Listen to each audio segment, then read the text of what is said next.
আল্লাহ রাব্বুল আলামিন পবিত্র কুরআনুল কারীমের ভিতরে ঘোষণা করেন, লাইন শাকারতুম লাযীদান্নাকুম ওয়া লাইন কাফারতুম ইন্না আযাবী লাশাদীদ। যেই ব্যক্তি আমার নিয়ামত পেয়ে নিয়ামতের শুকরিয়া আদায় করলো, আমি তার নিয়ামতকে বাড়াইয়া দেই।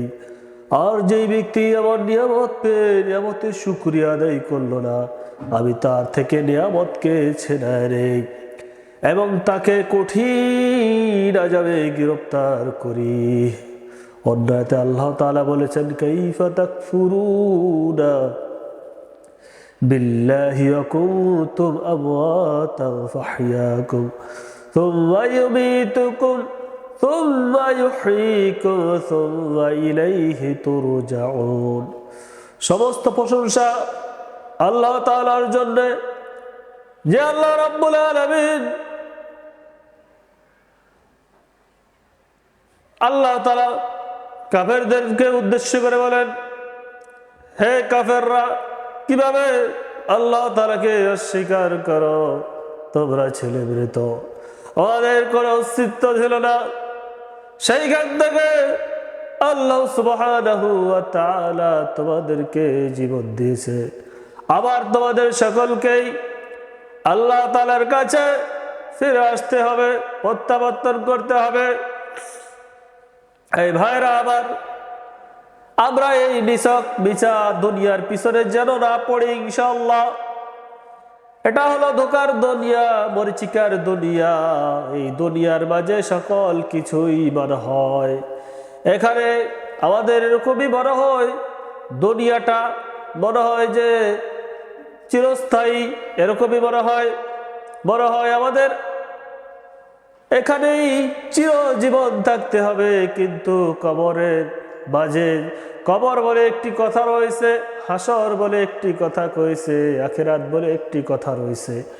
ওই আখিরাতের কথা আমরা স্মরণ করি না। হাসরের ময়দানে আমাদেরকে সমবেত হতে হবে, ওই কথার কথা আমাদের একটু খেয়াল নাই, ওই কথা আমাদের একটু মনে নাই।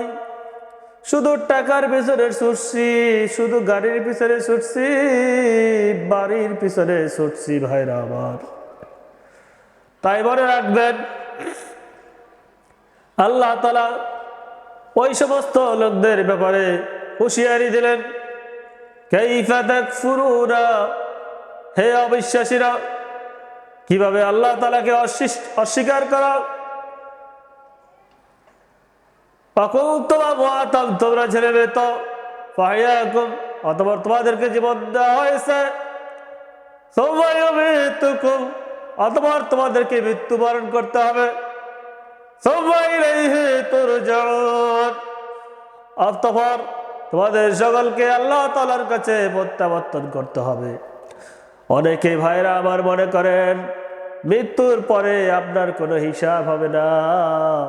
আপনার একটা দেহ মাটিতে দাপন করার পরে আপনার এই দেহটা পচে গলে মাটির সাথে মিশে যাবে, আর কোনো হিসাব হবে না। যদি এইরকম মনে করে থাকেন, তাহলে বুঝে নেবেন আল্লাহ তাআলা আপনাকে ছাড়বেন না।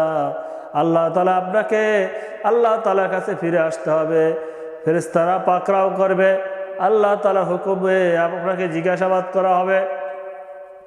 যদি মুনকার নাকিরের হাল জবাব সুন্দর মতো দিতে পারেন, তাহলে আলহামদুলিল্লাহ, মাশাআল্লাহ, আপনি মাপ পেয়ে যাবেন, শান্তির ঘুমাবেন, আরাম আয়েশে ঘুমিয়ে থাকবেন। কবরের মাঝে জান্নাতের সাথে একটি সুড়ঙ্গ রাস্তা করে দেওয়া হবে।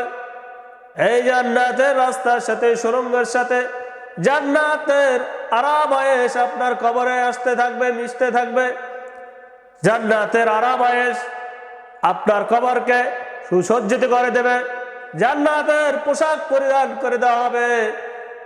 আরাম আয়েশে আপনার একটা ঘুম হবে, এক ঘুমে আপনার কিয়ামত পর্যন্ত, দুনিয়া যখন ধ্বংস হয়ে যাবে, ইসরাফিল আলাইহিস সালাম যখন সেই গায়ে ফুঁক দেবে, দুনিয়াটা যখন কিয়ামত হয়ে ধ্বংস হয়ে যাবে, তখন একটা শব্দ আসবে আপনার কবরে, ওই শব্দে আপনার ঘুম ভেঙে যাবে। ঘুম ভেঙে যাওয়ার পরে বলবেন আপনি, কে আমার ঘুম ভাঙালো? আমি এইমাত্র ঘুমালাম, আমার ঘুম ভাঙালো কে? তারপর ফেরেশতারা বলবে, কিয়ামত হয়েছে, কিয়ামতের শব্দে আপনার ঘুম ভেঙে গিয়েছে, আপনি অনেক বছর ঘুমিয়েছিলেন। আর সে বলবে, ওই মুমিন মুসলমান, মাত্র ঘুমালাম, চোখ কসলাবে আর বলবে, কে আমার ঘুম ভাঙালো? আমি মাত্র ঘুমাইলাম, আমার ঘুম ভাঙলো কে? এই হলো মুমিনের ঘুম। জান্নাতি লোকদের ঘুম, পলকের মধ্যে জান্নাতি লোকের সবাই চলে যাবে। কিন্তু যারা জাহান্নামী, অবিশ্বাসী, নাফরমান, কবরের মাঝে তারা আঘাতপ্রাপ্ত হতে থাকবে।